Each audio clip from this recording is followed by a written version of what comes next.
അവനെ തേടി ഇനി നിങ്ങൾ വരരുത്. അത് ഇനി എവിടെയെങ്കിലും പോയി രക്ഷപ്പെടട്ടെ. നിങ്ങൾ നല്ല തറവാട്ടിൽ പറഞ്ഞ മരുമകളും മകനും ആയിട്ട് കെട്ടിപ്പിടിച്ച് അവിടെ ഇരുന്നോളൂ കേട്ടോ, ആ മാളിക വീട്ടിൽ. അല്ലാതെ ഈ പാവപ്പെട്ടവരുടെ വീട്ടിൽ അരി ഇളക്കാൻ ഇങ്ങോട്ട് വരണ്ട. ഞങ്ങൾ എങ്ങനെയെങ്കിലുമൊക്കെ കഴിഞ്ഞോളാം. വന്ന ഓട്ടോ തിരിച്ചു വിട്ടോ? അതവിടെ കാത്തു നിൽക്കുന്നുണ്ടോ തിരിച്ചു പോവാനായി? എടി, ഇജ്ജ് ഓളെ ഇവിടെ ഒളിപ്പിച്ച് നിർത്തുകയൊന്നും വേണ്ട.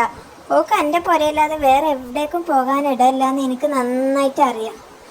മര്യാദക്ക് ഓളെ പുറത്തിറക്കിക്കോ, അല്ലെങ്കിൽ ഞാൻ ആളെ വിളിച്ചു കൂട്ടും. അല്ലെങ്കിലും എൻ്റെ പുരയിൽ പുറത്തു കൂടാൻ വന്നതൊന്നുമല്ല ഞാൻ. ആരാ ഇതുപോലെയൊക്കെയുള്ള തൊഴുത്തിൽ താമസിക്കുക? ഓളോട് ഞാൻ പറഞ്ഞോളാം. ഞാൻ വിളിച്ചാൽ അവൾ എൻ്റെ പിന്നാലെ പോരും. ഇത്ര കാലം അവൾക്ക് തിന്നാൻ കൊടുത്തതിൻ്റെ നന്ദി അവൾക്കുണ്ടോ എന്ന് ഞാൻ നോക്കട്ടെ. എനിക്കറിയാം അവളെ ഇവിടെ നിന്ന് എങ്ങനെ കൊണ്ടുപോകണമെന്ന്. ആമിനിയമ്മയുടെ തനി സ്വഭാവം പുറത്തു ചാടി. ഉമ്മ, എന്നെ നിങ്ങൾ ദേഷ്യം പിടിപ്പിക്കേണ്ട. ഇത്ര നേരം ഞാൻ മര്യാദയുടെ ഭാഷയിലാണ് നിങ്ങളോട് പറഞ്ഞത്. ഇവിടെ സുലൈക്ക ഇല്ല, അത്രതേ എനിക്ക് പറയാനുള്ളൂ. ഇനി നിങ്ങൾ ആളുകളെയോ പോലീസിനെയോ പട്ടാളത്തിന് ആര് വേണമെങ്കിലും വിളിച്ചോ.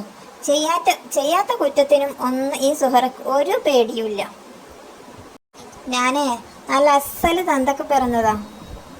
ഞാൻ പറയുന്നത് നിങ്ങൾ വിശ്വസിക്കണമെന്ന് എനിക്കൊരു നിർബന്ധമില്ല. നിങ്ങൾ വേണമെങ്കിൽ വിശ്വസിച്ചാൽ മതി. അതും പറഞ്ഞ് അവൾ ഉള്ളിലേക്ക് കയറി ഉമ്മറ വാതിലടച്ചു. ആദ്യം തന്നെ എടുത്ത് ചാടേണ്ടിയിരുന്നില്ല. നല്ല പോലെ ഒന്ന് പറഞ്ഞു വരികയായിരുന്നു. അവളെ ഒന്ന് സൂപ്പിട്ടുകൊണ്ട് ആ പെണ്ണ് എവിടേക്കാ പോയി എന്ന് ചോദിക്കാമായിരുന്നു. ഇനിയിപ്പോൾ ഒരു വഴിയുമില്ല. ആമിനുമ്മ നിരാശയോടെ ആ ഓട്ടോയിൽ കയറി വീട്ടിലേക്ക് തന്നെ തിരിച്ചു. എന്താ ആമിനുമ്മ, പോയതൊന്നും നടന്നില്ലേ? ജബ്ബാറിക്ക ആക്കിക്കൊടുത്ത ഓട്ടോയുടെ ഡ്രൈവർ ഒന്ന് തിരിഞ്ഞുകൊണ്ട് ആമിനുമ്മയോട് ചോദിച്ചു. ഇജ്ജ എൻ്റെ കാര്യം ഒന്ന് അന്വേഷിക്കണ്ട, മുന്നോട്ട് നോക്കി വണ്ടി ഓടിച്ചാൽ മതി. ആമിനുമ്മ ഡ്രൈവറോട് ഒന്ന് ദേഷ്യപ്പെട്ടു. ഓ എൻ്റെ പടച്ചോനെ, വല്ലാത്ത ജാതി തള്ള. അവൻ പിറുപിറുത്തുകൊണ്ട് മുന്നോട്ട് തിരിഞ്ഞു. അവൻ്റെ തിരിച്ചലിൽ അവരുടെ മുന്നിലേക്ക് പാഞ്ഞു വന്നിരുന്ന ലോറിയെ അവർ കണ്ടില്ല.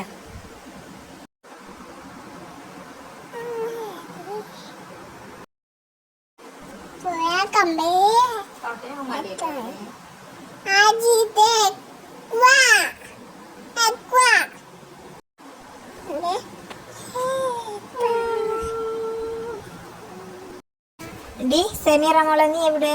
എൻ്റെ പുതിയ മെറൂൺ കളർ ഷർട്ട് കണ്ടോ? അബ്ദു ബാത്റൂമിലെ വാതിലടിച്ച് തല തുടച്ചുകൊണ്ട് പുറത്തേക്ക് വന്നു. നമ്മുടെ മൈക്കിൾ ജാക്സൺ പുറത്തിറങ്ങിയോ?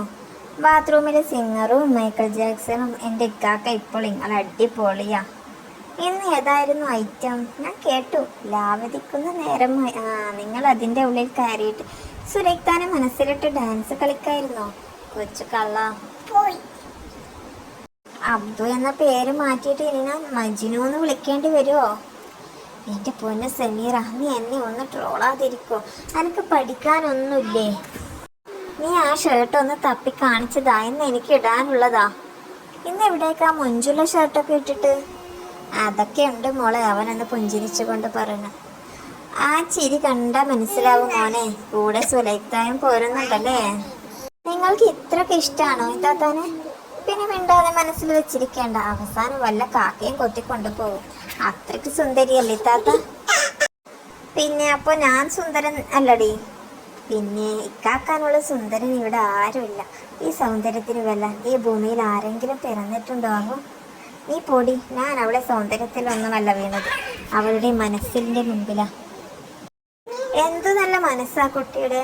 എന്നാലും അവള് മൊഞ്ചത്തി തന്നെയാട്ടോ നമ്മളെല്ലാവരെയും മനസ്സിലാക്കാനും ചേർത്ത് പിടിക്കാനൊക്കെ. അവൾ കാരണമല്ലേ നമ്മളിങ്ങനെ രക്ഷപ്പെട്ടത്. നിനക്ക് തുടർന്ന് പഠിക്കാനായത്. നീ തന്നെ ആലോചിച്ച് നോക്കൂ, നമ്മുടെ പഴയ ചായപ്പീടികയുടെ ഇപ്പോഴത്തെ മാറ്റം. അത് പണ്ടൊരു ചായക്കടയായിരുന്നു എന്ന് പറഞ്ഞത് അറിയിക്കണം. അവൾ ഇവിടെ വന്നിട്ടില്ലായിരുന്നെങ്കിൽ നമ്മൾ പഴയ പോലെ അങ്ങനെയൊക്കെ ജീവിച്ചു കഴിഞ്ഞിരുന്നില്ലേ? എത്ര വണ്ടികളാണ് അവിടെ നിന്ന് ഫുഡ് ഡെലിവറി കൊണ്ടുപോകുന്നത്. ഞാൻ ഒറ്റയ്ക്ക് ഡെലിവറി ചെയ്തിരുന്ന സ്ഥാനത്ത് എത്ര ആളുകളാ ചെയ്യുന്നത്? എല്ലാവരും കൂടി അതിൻ്റെ ഉള്ളിൽ ജോലി ചെയ്യുന്ന സ്ഥാനത്ത് എത്ര ആളുകൾ അവിടെ ജോലി ചെയ്യുന്നത്? ഒക്കെ അവളുടെ ഭക്ഷണത്തിൻ്റെ കൈപ്പുണ്യ. അതല്ലേ തുടക്കം. ഇന്ന് തന്നെ ഞാൻ പോകുന്നത് എവിടേക്കാണെന്ന് നിനക്കറിയോ? ഞാൻ കാറ്ററിംഗ് സർവീസ് ചെയ്തിരുന്നില്ല. അതിൻ്റെ മുതലാളി സുലൈഖയെ കൂട്ടി അങ്ങോട്ട് ചെല്ലാൻ പറഞ്ഞിട്ടുണ്ട്. അവരൊക്കെ വലിയ വലിയ ആൾക്കാരല്ലേ. അവരൊക്കെ വിളിക്കുമ്പോൾ ആലോചിച്ച് നോക്കുക അവളുടെ റേഞ്ച് എത്രയെന്ന്. ഞാൻ വെറുതെ പറഞ്ഞതല്ല ഇക്കാക്ക. എൻ്റെ ഇക്കാക്ക സുന്ദരനാ. അവൾ അവൻ്റെ താടി ഒന്ന് ആട്ടിക്കൊണ്ട് പറഞ്ഞു. അതൊക്കെ നീ ഇപ്പം പറയും. നിനക്കൊരു പുതുമാരം വരുമ്പോൾ അറിയാം ആരായിരിക്കും മഞ്ജനെന്ന്. നോക്കിക്കോ, ഇത്താത്താൻ്റെ മനസ്സിലെ മുറിവെല്ലാം ഉണങ്ങുമ്പോൾ അവർ ഇക്കാക്കയുടെ സ്നേഹത്തിന് മുന്നിൽ മൂക്കും കുത്തി വീഴും. ഇത്താത്താനെ പോലെ സ്നേഹിക്കാൻ തന്നെ എൻ്റെ ഇക്കാക്കും അറിയുള്ളൂ. പാവ എൻ്റെ ഇക്കാക്ക, എനിക്കും വേണ്ടി ജീവിക്കാൻ മറന്നു പോയവൻ. അതും പറഞ്ഞ് സമീർ അവനെ കെട്ടിപ്പിടിച്ചു. അയ്യോ, നീ സെന്റിമെന്റ്സ് അടിക്കല്ല പൊന്നുമോളെ. നേരം വൈകുന്നു, ഞാൻ പോട്ടെ. സുലൈഖ അവിടെ ഒരുങ്ങി നിൽക്കുന്നുണ്ടാകും. ഇക്കാക്കാൻ്റെ കുട്ടി ഇപ്പം നന്നായിട്ട് പഠിക്ക്, നിന്റെ സുലൈഖ പറഞ്ഞ പോലെ. എന്നിട്ട് നല്ലൊരു ജോലി മേടിക്കും. എന്നിട്ട് വേണം എൻ്റെ കുട്ടീന് നല്ലൊരു രാജകുമാരനെ കൈപിടിച്ച് കൊടുക്കാൻ. അപ്പം ഇക്കാക്ക പോയിട്ട് വരാം. പൊന്നുമോളെ ഇരുന്ന് പഠിച്ചോ, പരീക്ഷയല്ലേ വരുന്നത്. നമുക്ക് നല്ല റാങ്ക് മേടിക്കണം. എല്ലാവരും പ്രതീക്ഷയും നിന്റെ മേലിലാ, പ്രത്യേകിച്ച് നിന്റെ സുലൈഖാൻ്റെ. പൊളിച്ചു പോയി വാ മോനെ. വരുമ്പോൾ ആ ബീച്ചിലൊക്കെ ഒന്ന് കറങ്ങിക്കൊള്ളൂ. എൻ്റെ എല്ലാ അനുഗ്രഹങ്ങളും ഉണ്ടായിരിക്കും. ഇപ്പം മോൻ പോയിക്കോ, അവൾ അവൻ്റെ തലയുടെ മേൽ കൈവച്ചുകൊണ്ട് പറഞ്ഞു. അയ്യടാ, അവളൊരു ഉമ്മച്ചമയം വന്നിരിക്കുന്നു. ഇടക്കാർ ദാമയും കൃഷ്ണേട്ടനെയും ശ്രദ്ധിക്കണം. അവർ ചിലപ്പോൾ അടികൂടുന്നുണ്ടാകും. പിന്നെ നീയായിട്ട് ഇനി അവർക്കൊരടി ഉണ്ടാക്കാൻ കാരണം ഉണ്ടാക്കി കൊടുക്കരുത്. പിന്നെ സുലൈഖ ഹോട്ടലിൽ ഇല്ല എന്ന് കരുതിയിട്ട് അവിടേക്കൊന്നും പോകാൻ നിൽക്കണ്ട. അവൾ അറിഞ്ഞാൽ നിന്നെ ആട്ടിവിടും. ഇതിൻ്റെ ഉള്ളിൽ ഇരുന്നിട്ട് പഠിച്ചോട്ടോ. അതും പറഞ്ഞ് അവൻ ഓട്ടോ എടുത്ത് സ്റ്റാർട്ടാക്കി. പൊന്നിക്കാക്ക, നിങ്ങൾ ആ കാറിൽ പോയിക്കൂടെ? അതിൽ പോകാൻ തന്നെയല്ലേ അത് വാങ്ങിയത്? അവൾ മുറ്റത്ത് കിടക്കുന്ന കാറിനെ ചൂണ്ടിക്കൊണ്ട് അവനോട് പറഞ്ഞു. വേണ്ട മോളെ, അതിലൊക്കെ പോകുമ്പോൾ എന്തോ പോലെ തോന്നും. എനിക്ക് ഇതിലിരുന്ന് പോകാനാണ് സുഖം. ഇടയ്ക്കൊക്കെ കുഴിയിലൊക്കെ ചാടി. ഇതിൻ്റെ സുഖം എങ്ങനെയായാലും കാറ് കിട്ടില്ല. പിന്നെ സുലൈഖയും പറഞ്ഞു അവൾക്കും ഓട്ടോയാണ് ഇഷ്ടമെന്ന്. അവൻ ഒരു ചമ്മലോട് കൂടി അവളോട് പറഞ്ഞു. അതും പറഞ്ഞ് അവൻ വേഗം ഓട്ടോ എടുത്ത് അവിടെ നിന്നും പോയി. അല്ലെങ്കിൽ സമീർ ഇനിയും കളിയാക്കിക്കൊണ്ടിരിക്കും. വെറുതെ അല്ല, നിങ്ങളെ ഹോറിക്ക് ഇഷ്ടമുള്ളത് കൊണ്ടാണല്ലേ ഓട്ടോയിൽ പോകുന്നത്. എനിക്ക് മനസ്സിലായിട്ടോ. അവൾ ഉറക്കി ഓട്ടോയുമായി പോകുന്നവനെ നോക്കി വിളിച്ചു പറഞ്ഞു. അവൻ സുലൈഖയെ ഹോട്ടലിൽ നിന്നും എടുത്ത് ഓട്ടോയുമായി നിന്നു.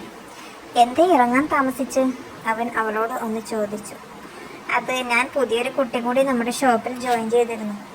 അവർക്കൊന്ന് മനസ്സിലാക്കി കൊടുക്കാൻ നിന്നതാ. ഇപ്പോൾ ഹോട്ടലിൻ്റെ മെയിൻ മേൽനോട്ടം സുലൈഖക്ക. ഫൈസിയുടെ വീട്ടുകാർ ഒന്നിനും കൊള്ളില്ല എന്ന് പറഞ്ഞ് നടന്നവളാ ഇപ്പോൾ ആ ഹോട്ടൽ ആകെ അടക്കി ഭരിക്കുന്നത്. അവിടെയുള്ള എല്ലാ കാര്യങ്ങളും അവൾക്ക് മനഃപ്പാടമാ. അഹമ്മദിക്കയും കൃഷ്ണേട്ടനും നബീസുമ്മയും രാധാമ്മയും ഇപ്പോൾ വിശ്രമ ജീവിതത്തിലാണ്. അവളും അബ്ദുവുമാണ് ഹോട്ടലിൻ്റെ മേൽനോട്ടം ഇപ്പോൾ. പിന്നെ അബ്ദുക്ക, ആ ജനറൽ ഹോസ്പിറ്റലിൻ്റെ അവിടെ ഒന്ന് നിർത്തണേ. അവൻ അങ്ങോട്ട് വണ്ടി തിരിച്ചു. അവനിക്കറിയാം അവൾ അങ്ങോട്ട് ഇടയ്ക്ക് പോകാറുണ്ട്.